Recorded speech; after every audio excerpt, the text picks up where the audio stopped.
At around 2:15 in the morning on August 10, 2026, 3 ambulances quietly passed through the gates of Windsor Castle. Not a single siren was turned on. Only the flashing lights tore through the night. King Charles was facing an acute respiratory failure.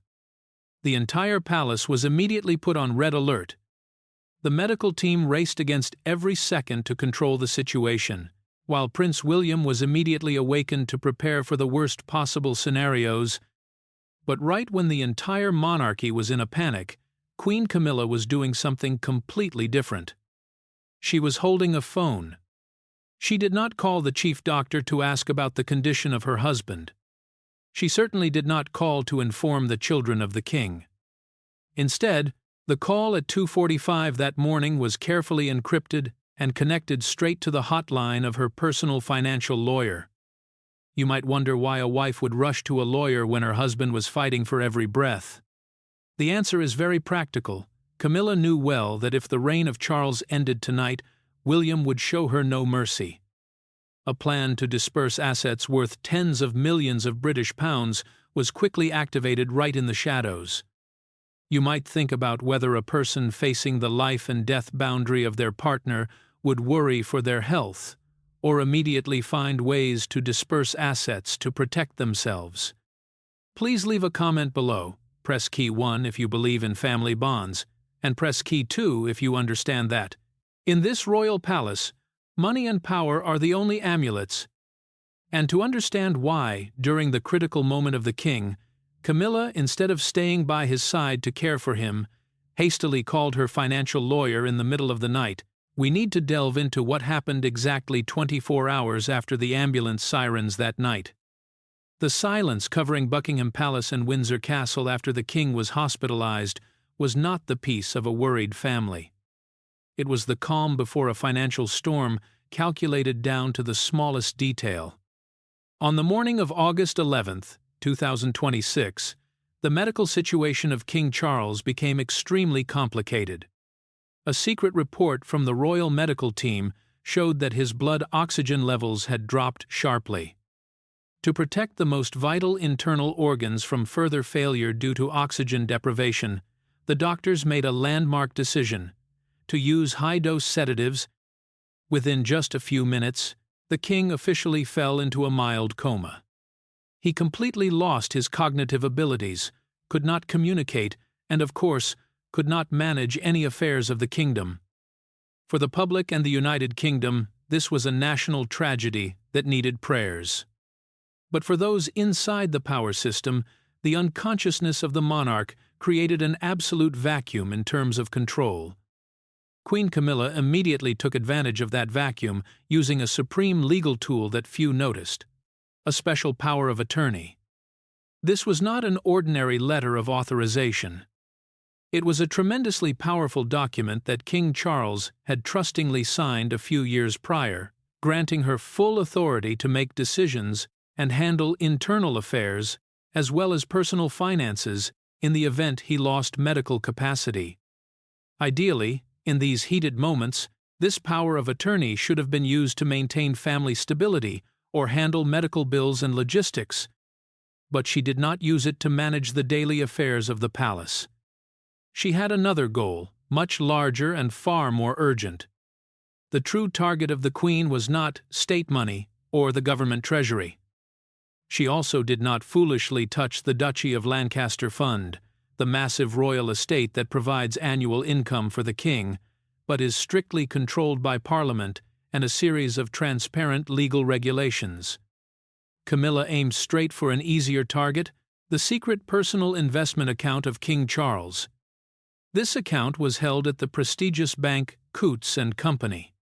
For the international financial world, Coutts is not a regular commercial bank where citizens open credit cards. This is an exclusive financial institution with hundreds of years of history, specializing in wealth management for the aristocracy and ultra-rich billionaires. At Coutts, client information security is put first, and the operational process is completely closed. More importantly, the cash flow in this account is purely personal asset, with the highest liquidity of the king. It could be fully withdrawn or transferred immediately without any approval from the British government or interference from the successor, Prince William. With the legal power of attorney in hand, a massive withdrawal request was sent directly to the internal system of Coutts Bank. The exact figure written on the withdrawal order was not a small retail expense, but 14,850,000 British pounds. When the Risk Control Department of Coutts Bank signaled an automatic verification request, the reason noted on the authorization papers was extremely reasonable, hitting right on professional financial language, restructuring the private investment portfolio. A perfect reason, so no one dared to ask further questions. However, no matter how tight the legal cover, no secrets last forever in the royal palace. Leaked internal records still helped insiders trace the scratch of this massive cash flow. The destination of the 14.85 million British pounds was not a safe stock investment fund or a state bond portfolio. The final destination of the transfer order was the account of the luxury real estate brokerage office Knight Frank, located right in the center of the wealthy neighborhood of Mayfair, London. What were they aiming at? The true goal of this transaction was to completely buy out Asthall Manor, a stunning property deeply marked by history hidden in the Cotswolds region. Splurging on a lavish manor right at a boiling point when her husband was lying on a hospital bed was not at all to seek a weekend retreat. In the mindset of the capitalist class, high-end real estate is always the safest money-keeping tool. It easily hides the origin of cash flows, its value increases over time, and most importantly, it is extremely difficult to be confiscated in inheritance disputes. But the anti-money laundering and wealth transparency laws of the United Kingdom are extremely strict. If the name of Camilla appeared on the transfer papers, the lawyers of Prince William would immediately detect the anomaly and freeze the transaction. The Queen fully understood that she could not directly put her name to buy this estate. Therefore, the entire transaction of buying Asthall Manor was carried out under the sophisticated cover of a front company, also known as a shell company. This company was legally registered in the British Virgin Islands, one of the safest and most discreet tax havens in the world. In this place, local laws absolutely protect privacy and never require the disclosure of the true identity of the business owner to any international investigative agency. The perfection and ruthlessness of this entire dispersal plan lied in the final step, determining the beneficiary. When the real estate transaction process was completed, the Red Book handed over, and the money fully paid. The true owner behind this shell company in the British Virgin Islands was none other than Tom Parker Bowles, the own son of Queen Camilla.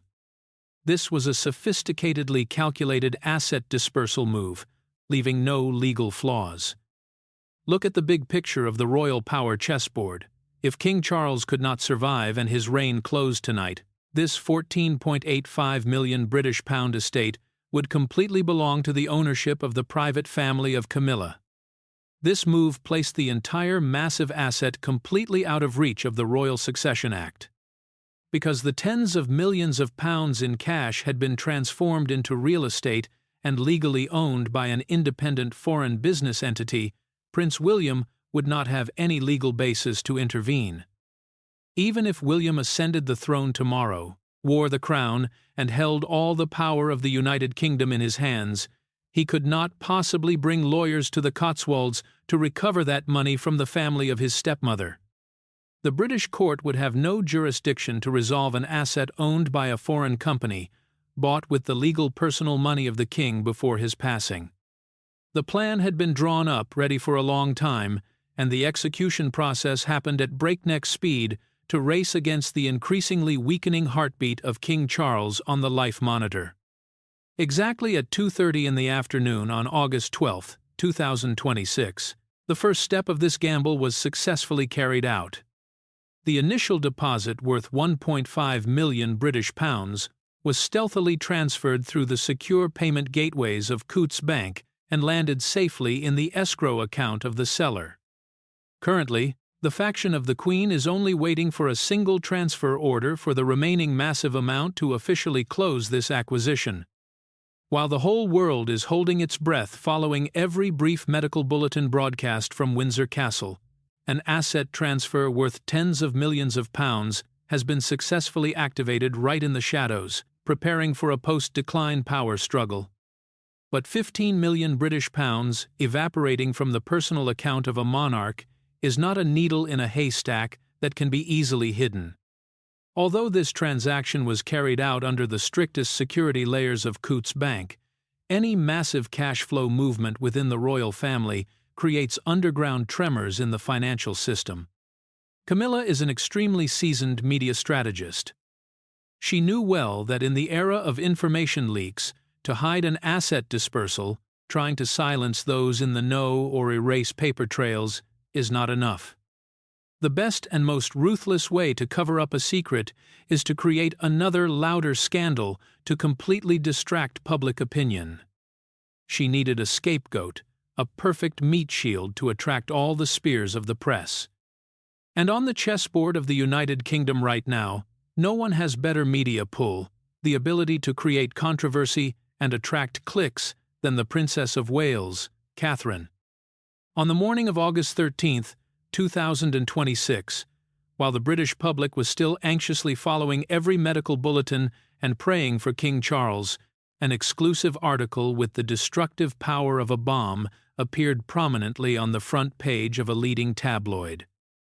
The headline was bold, sensational, and hit the readers right in the eye, stating that the Princess of Wales demanded £15 million to build a new security and resort complex at the Windsor estate. The article was written in an extremely detailed tone, quoting a high-level internal source. In reality, insiders all implicitly understood that this spear was thrown directly from the communication office of the Queen. This anonymous source accused Catherine of aggressively pressuring royal fund managers to siphon the budget, aiming to build a lavish fortress for herself.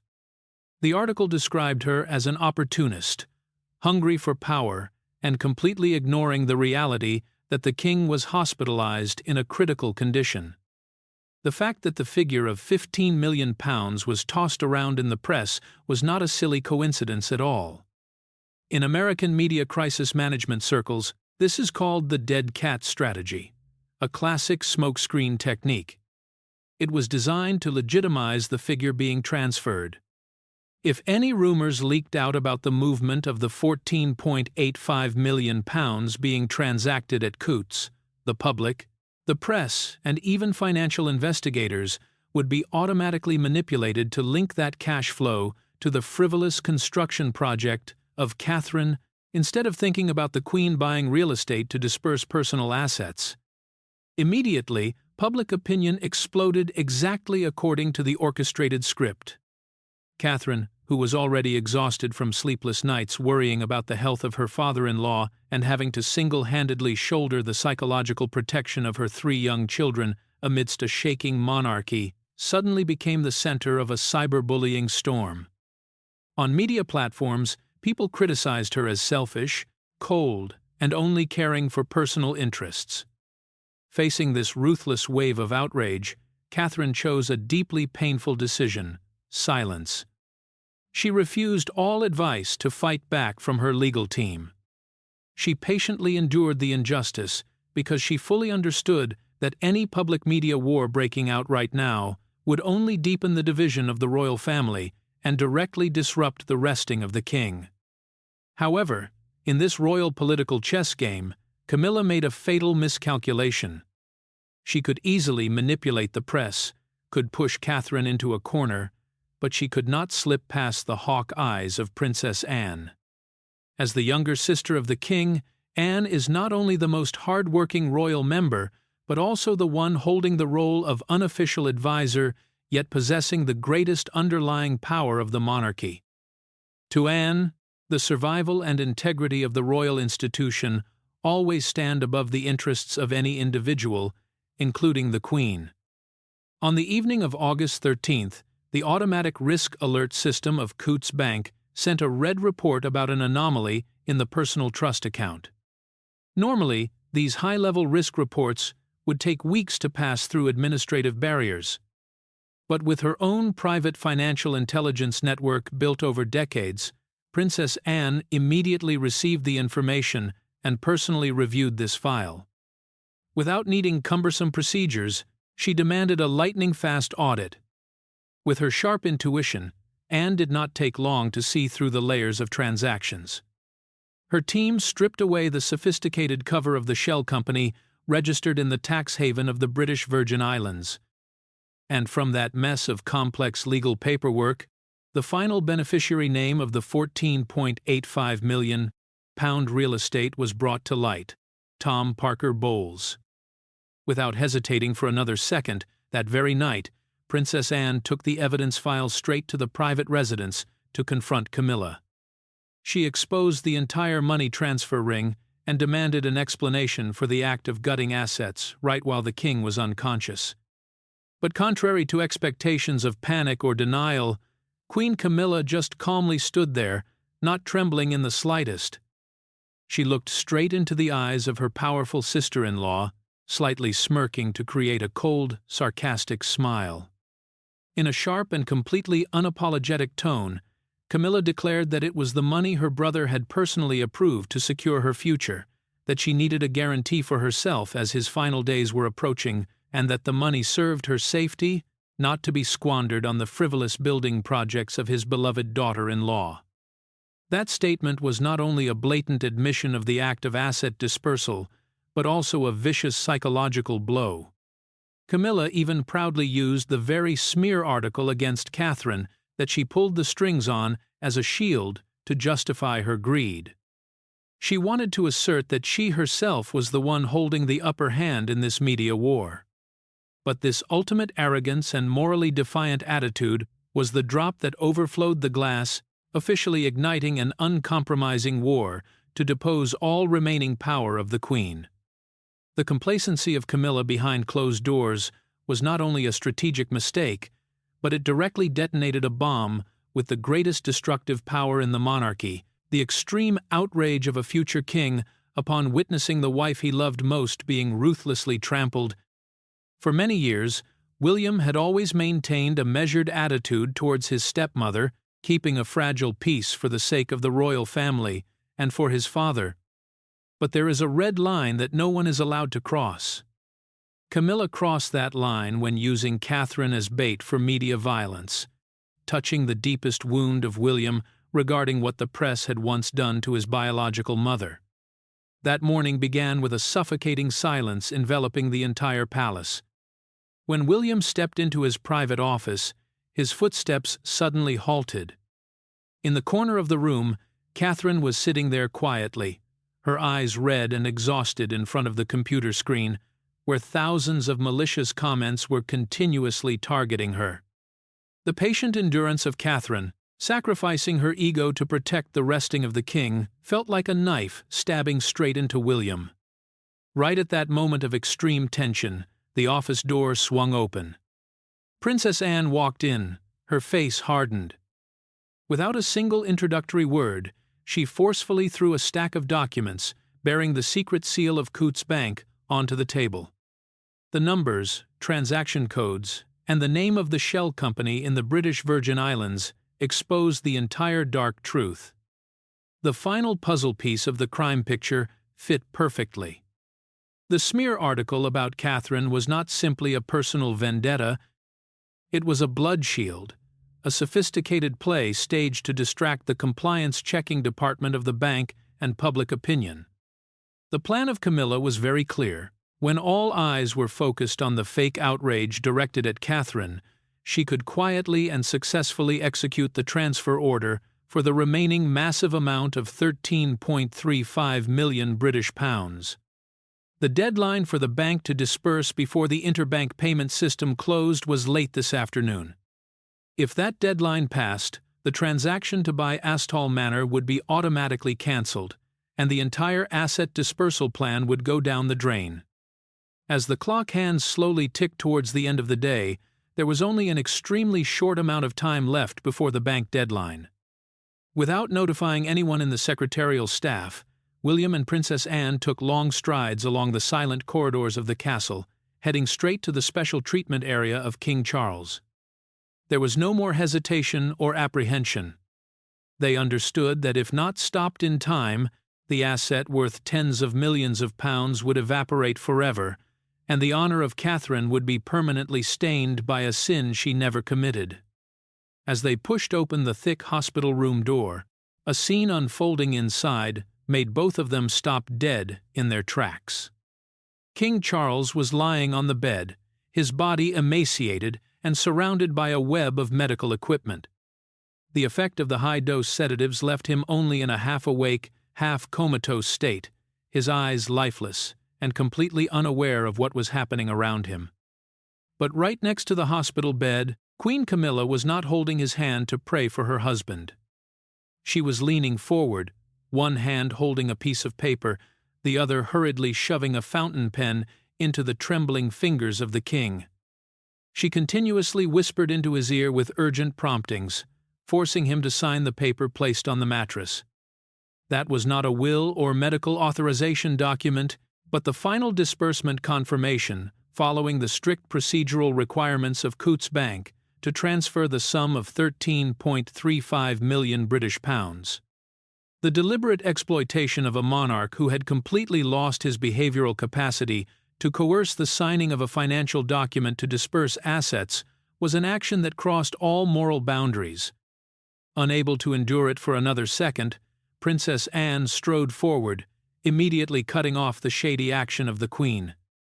Her voice was as cold as ice, sharp and piercing straight into the woman standing next to the hospital bed, asking if she was planning to buy a private kingdom for her son with the money of her brother, right before he closed his eyes, Camilla.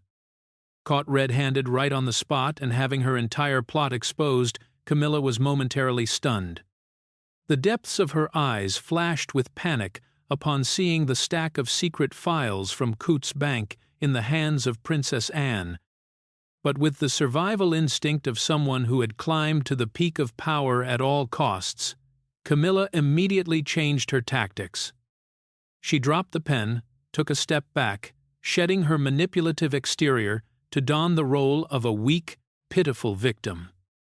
In a resentful and trembling tone, she justified that she was only trying to protect herself, that they had never accepted her, and that when Charles was gone, William and his family would immediately throw her out on the street empty-handed. That fake excuse and playing the victim was the end of the patience of William. He stepped forward, tall and completely overpowering the presence of the Queen in the room. There was no deference. There was no concession whatsoever. He looked straight into the eyes of the woman who had manipulated the life of his father, emphasizing every word with the weight of a future king exercising his power. He told her that she could fear for her future. He did not care, his voice dropping low but carrying a destructive sharpness. But, he continued, she had taken advantage of the exact moment his father was most critical to siphon off assets, and more despicably, she had fabricated stories, falsely framing his wife in front of millions of people just to create an excuse to cover up her stealing. A person like her, willing to trample on this family to hoard money, was unworthy and would never receive any leniency from him. That resounding declaration echoed in the silent hospital room, officially closing off all avenues of retreat for the Queen. When the tension inside the hospital room reached its peak and the boundaries of respect were completely broken, the truth found its own way to speak out in a scenario no one could have expected. On the medical bed, the heart rate monitor system suddenly changed its reading. The effect of the sedative had already begun to wear off, and the harsh sounds, the cold accusations between Prince William and Queen Camilla accidentally woke the monarch. King Charles slowly opened his eyes. Even though his body was still extremely weak and dependent on a breathing tube, his mind was alert enough to hear the entire end of this cruel play. For Charles, that moment carried a destructive psychological weight. He was the man who had spent his whole life, argued against the entire kingdom, defied the opposition of Queen Elizabeth II, and endured the brunt of public opinion for decades, just to put Camilla on the throne of Queen Consort. Yet now, when he was lying on the borderline of life and death, the woman he used his entire honor to protect was secretly draining his assets and trampling on the family of his son. The king looked at Camilla with the eyes of a completely betrayed man. With his little remaining strength, Charles whispered, but his cold tone was unmistakable. He ordered his closest assistant, who was standing timidly in the corner of the room, to step closer, snatch the unsigned disbursement authorization paper, and tear it to pieces right in front of everyone. He looked straight into the eyes of Camilla, dropping a question filled with ultimate bitterness, saying he was not dead yet, and asking why she had to rush so much. Just waiting for the intervention and unspoken agreement from the nod of his father, William immediately took action. He was no longer a prince arguing with his stepmother, but officially grasped supreme power. At this time it was 3:50 in the afternoon.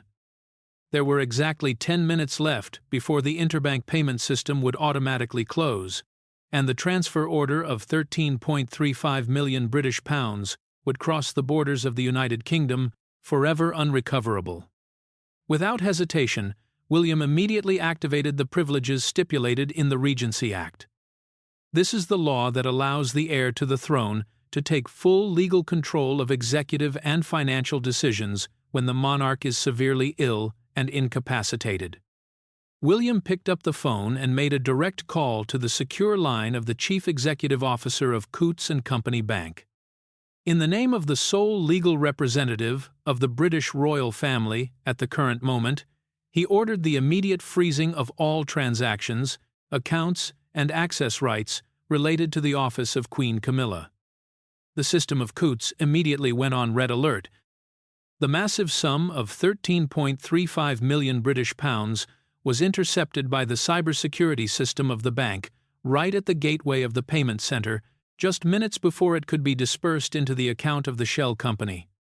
But the future monarch did not stop at blocking the cash flow. The transaction to acquire Asthall Manor had been activated previously, and the sale contract with the Knight Frank real estate brokerage office was legally binding.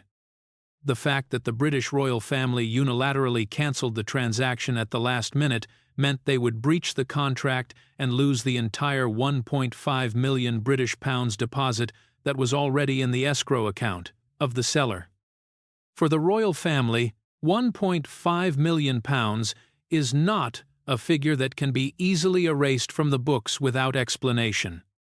William delivered an ironclad verdict of utterly brutal financial punishment, declaring that this 1.5 million pounds was completely lost due to the personal self-interest and shady actions of Camilla. Therefore, the royal treasury or the account of King Charles would not bear this loss. Queen Camilla was forced to sell off her own personal assets or take directly from the pocket of her son Tom Parker Bowles to refund every penny back into the account of the king. It was a heavy blow to her pride and greed, forcing her to pay a high price with her own private wealth. The financial war had concluded, but the media front still needed to be addressed. That evening, before the broadcast of national news bulletins, the communications office of Kensington Palace unexpectedly released an official press statement. Not using roundabout or evasive words like royal tradition, the statement directly and completely rejected the smear rumors about Princess Catherine demanding £15 million to build a security complex. Furthermore, the team of William and Catherine took an extremely profound step by implicitly stating in the text that there was dirty information, manipulation, and fake news leaking from internal administrative offices. In the diplomatic language of the palace, everyone understood that spear was aimed straight at the office of the Queen. Catherine was officially vindicated before the public, cyber violence immediately reversed course, and the plot to use her as a meat shield by Camilla was completely crushed. In just 24 hours, all calculations of Camilla collapsed. The massive assets intended to be dispersed were intercepted. She outright lost £1.5 million out of pocket to compensate for her greed, and more seriously, all her financial access rights in the palace were now placed under the dictatorial supervision of William. That evening, Camilla sat alone in a room at Windsor Castle. There were no bright lights, only darkness enveloping her. Her resentful eyes looked out into the silent night. But those who understand the history of power know well an unwritten rule that in this royal palace, a bitter defeat does not mean the end. It is only a necessary silence, a perfect stepping stone to incubate a more sophisticated and cruel retaliation plan in the future. The real battle for the throne has only just begun. The story of the 14.8 million British pounds frozen at the last minute is not only a victory to vindicate Princess Catherine before the storm of public opinion, but it is also a firm affirmation showing the true mettle of the future monarch. Prince William has proven to the whole kingdom that he possesses a sharp mind, absolute decisiveness, and is not someone easily bypassed by any manipulative tricks. However, for a strategist who has spent half her life surviving and climbing to the peak of power like Camilla, an immediate defeat has never been the end. The 1.5 million British pound penalty she had to pay out of pocket today could very well just be an expensive lesson. It is the tuition fee for a more sophisticated, more perfect and unpredictable move that will be launched in the future, right when the next power vacuum appears. If you are passionate about decoding the deep secrets of royal history and want to see through the most authentic hidden corners behind the closed doors of the British royal family, do not forget to hit the subscribe button, turn on the notification bell, and like this video right away. What do you think? Was the recent punishment of William painful enough, or will it only cause the fire of retaliation to flare up stronger? Please share your thoughts in the comment section below. See you in the next video.